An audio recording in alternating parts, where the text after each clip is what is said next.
This is the Kallyste Amethyste. Kallyste has previously been known for their high-end speaker amplifiers and preamplifiers, but whilst the Amethyste does have preamplifier functionality, it's their first product that is first and foremost a headphone amplifier.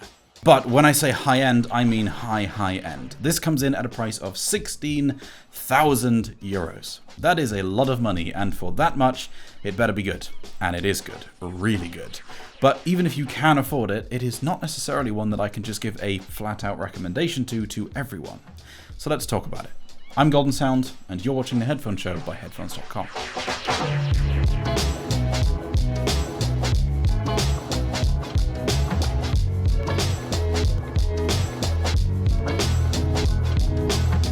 This was an amplifier I first heard at Munich High End this year, and both myself and DMS walked away from that booth pretty impressed for a few reasons.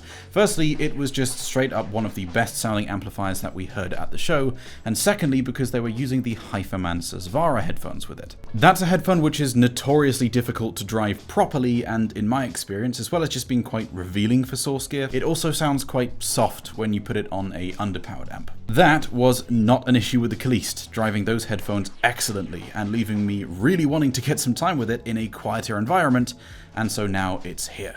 The first thing you pay attention to after getting it out of the box is, of course, the build quality, which I'm a little torn on. It's aesthetically really quite pleasing. It's got a motorized volume pot, and the finishing on the front plates is exquisitely sharp.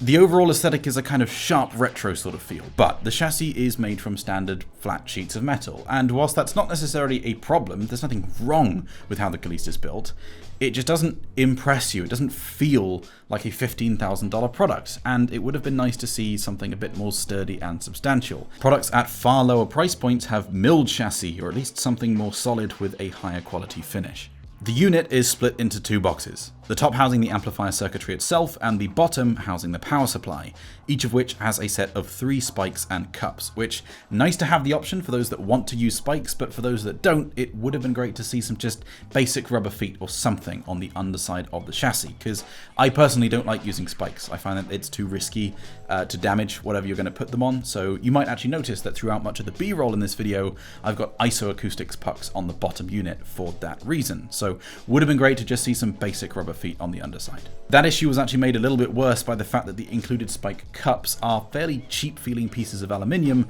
with a very small indent, making it quite hard to position the amplifier correctly. You can get much nicer ones on Amazon for about £15, so definitely was not a fan of those. What makes me more upset than spikes though is when people watch this and don't subscribe. I mean, there's a nice big red button that you can click down below and you get more videos like this delivered straight to you, made with love and care, and that gives you a much more warm and fuzzy feeling than a tube amp does, I promise. Overall, it feels like the exterior build, whilst completely functional, it looks nice and I don't really have any objections per se besides the spike stuff. It also just doesn't really impress you as much as it perhaps should given the cost, and it's not quite as nice as perhaps its most direct competitor, the Riviera AIC-10, which is also a similarly priced hybrid tube amp. On the rear of the unit there are 4 different inputs you can select between, as well as a separate input which is reserved for a future tone control product that Kallyste is introducing, and some preamplifier outputs. The criticism about build quality stops once you look inside though. The internals of this amplifier are gorgeous, and it's very clear that someone who really cares put this together. The parts themselves are very high quality. Nishikon oiled silk capacitors, Vishay Dale resistors, Finder relays, and all of these can be at least a few dollars each. The bill of materials cost on this amp is going to be pretty high, but ignoring the cost of parts, it's the actual circuit build and assembly that stands out.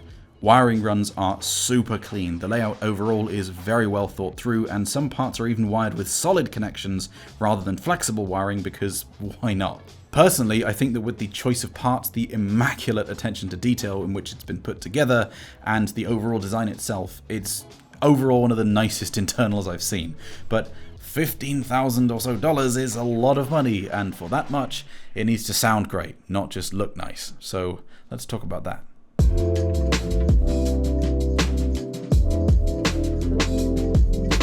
The Kallyste is a hybrid amplifier, meaning it has a tube input stage, but a solid state output stage. It also uses a tube rectifier for the power supply, and as a result you get some sound characteristics of a tube amp and some from a solid state amp. This makes it a particularly enticing choice for the kind of person that prefers the slightly warmer and more holographic nature of a tube amplifier, but perhaps finds many full tube amps to be slightly too coloured, or just wants the extra incisiveness and grip that solid-state amplifiers can sometimes do better, particularly when driving really difficult headphones like the Hyperman Svara. It can be quite tricky to find full tube amplifiers that really do those justice, but the Kallyste does them justice. It has plenty of current capability, which is often what limits headphone amplifiers, especially when you're driving low sensitivity, low impedance headphones like a Svara. It's got enough for 15 watts at 8 ohms, which if you were to directly apply that amount of current to a 32 ohm load, for example, that'd be about 60 watts. But the limitation to output power on the Kallyste isn't actually the output stage, it's the input stage. The performance doesn't change much at all when you go from an easy 300 ohm load to a harder 32 ohm load, for example. It just kind of shrugs it off without needing to rely on any excessive negative feedback. It's kind of like an HM1 in that regard. But the performance does change quite drastically depending on the input voltage, regardless of what the output stage is doing, which puts a practical limit on how much power it's going to be able to deliver, even if the output section itself is not breaking a sweat. I initially had the Kallyste hooked up to my Harlow Audio May, which outputs 2.8 volts on single-ended, so a bit more than normal line level, and it sounded kind of glary and sibilant there. It wasn't great, but as soon as I just turned the DAC output down, everything was fine. And I did find the same, although to a slightly lesser degree, on other DACs as well, just normal 2-volt output DACs. I found that it sounded better when you add about 10 dB or so of volume control. And if you don't want to do any digital volume control, or you can't adjust your DAC volume, you can just buy an analog inline attenuator. That would work fine too. To be clear, this is pretty normal with either tube amps or devices with tube input stages. They often don't like full line level signals, and in fact the Woo Wah-23 that I've got in for review at the moment, that also doesn't like full line level signals as much as slightly lower ones. It's just that the Kallyste exhibits this behavior to a slightly larger degree. But yeah, with many tube amps you might find that you get a better, or at least a change in sound, if you turn your DAC output down a bit. Overall, the Kallyste is an amplifier that is closer to neutral than you might expect, but with a bit of richness added to the sound, most likely thanks to a particularly prominent second-order harmonic. It means that without sounding outright coloured in tonality, there's an added presence and richness to timbre typical of many tube amp designs, but a quite frankly incredible level of speed and detail. This is a crazy resolving amp. The amplifier that the Kallyste most reminds me of in terms of sound is the Woo Wah-33.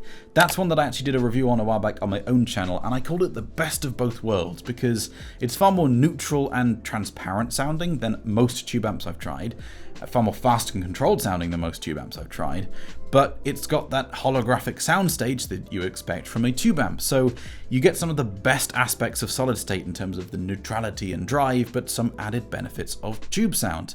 And the Kallyste does the same thing. This takes the sound of the Wah-33, ups the detail retrieval and resolution, stages bigger, quite a bit bigger actually, this is a generally massive sounding amp, and a little bit more warmth than the Wah-33, but without introducing any kind of softness to macrodynamics and impact. It definitely feels like an overall and peculiarly direct step up over the Wah-33 to me, and at nearly twice the price, it should be. But it also leaves me feeling that it's in this kind of odd scenario where it's doing so much right, and this hybrid sound signature has a lot to offer, but because this is so expensive, that can almost be a weakness. It's kind of in too much of a middle ground between great tubes and great solid state, and whilst it's been here, I personally found that I wasn't reaching for it that often. If I wanted absolute transparency, detail, precision, and clarity, I would use my Zale HM1, but if I wanted something more rich, warm, and kind of romantic sounding, then I'd go for something more tubey and pleasantly coloured like the Woo Wah-23.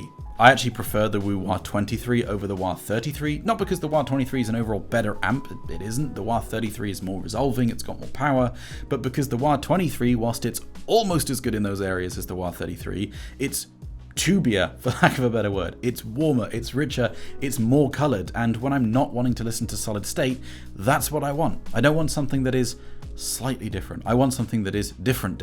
And so whilst I've had the Kallyste here, I found myself most often either going for something like the HM1 or the Wah-23, and rarely going for the thing in the middle. The sound of the Kallyste in and of itself is genuinely terrific, and the Kallyste is one of the best sounding amps I have heard, It would be easy to leave it there, but it costs as much as an HM1 and a WAH-23 combined, and I think that for the vast majority of people, if that is your budget, it would make much more sense to get both of those and have the flexibility to choose between them rather than just the Kallyste. I say most people though, because I do think that will be the case for the majority, and that's my personal preference, but there are absolutely going to be people whose ideal sound signature is just this, something right in the middle with as much technical performance as they can possibly get. And so if that's you, or you have something like a WAH-33 and you're wanting to upgrade and get more performance without changing the actual signature too much, this could absolutely be it. One other aspect that can change sound quite drastically for some headphones is output impedance.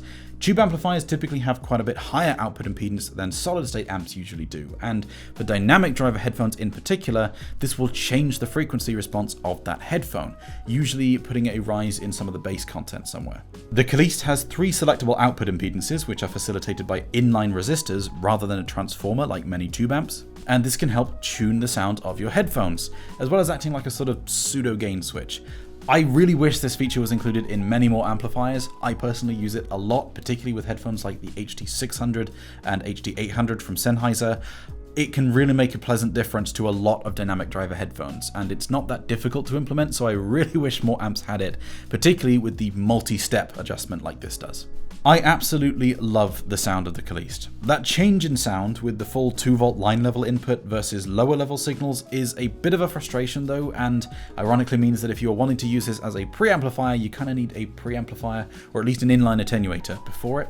But once you do that, it is a beautiful blend of some of the best characteristics of solid state with class leading technical performance and some of the best aspects of tubes like that gloriously big and holographic soundstage and imaging. And I really do think it raises the bar for what an amp in this sound signature category of slightly more vivid and engaging rather than perfectly neutral can do. But the Kallyste is very, very expensive, and so I think the conclusion kind of depends on which of 2 categories you fall into. For most people, I think that you're going to be better off buying 2 different amps, buying a solid state amp, a great solid state, and a great tube amp, so that you can have something more neutral and something more colored and rich and warm, and the flexibility to choose between them. But there are going to be people who go, no, I don't really want perfectly neutral, I don't want something that colored, I want something in the middle. And only you can tell if that is you, but if that is you, if that is your preference, the Kallyste is a terrific amplifier. I hope you found that video interesting and useful, and if you'd like to come and ask me or other Wiggly Air enthusiasts any questions about music, gear, or anything else at all, come and say hey on our Discord server or the headphones.com forum. I'm Golden Sound, you're watching The Headphone Show by headphones.com. Until next time.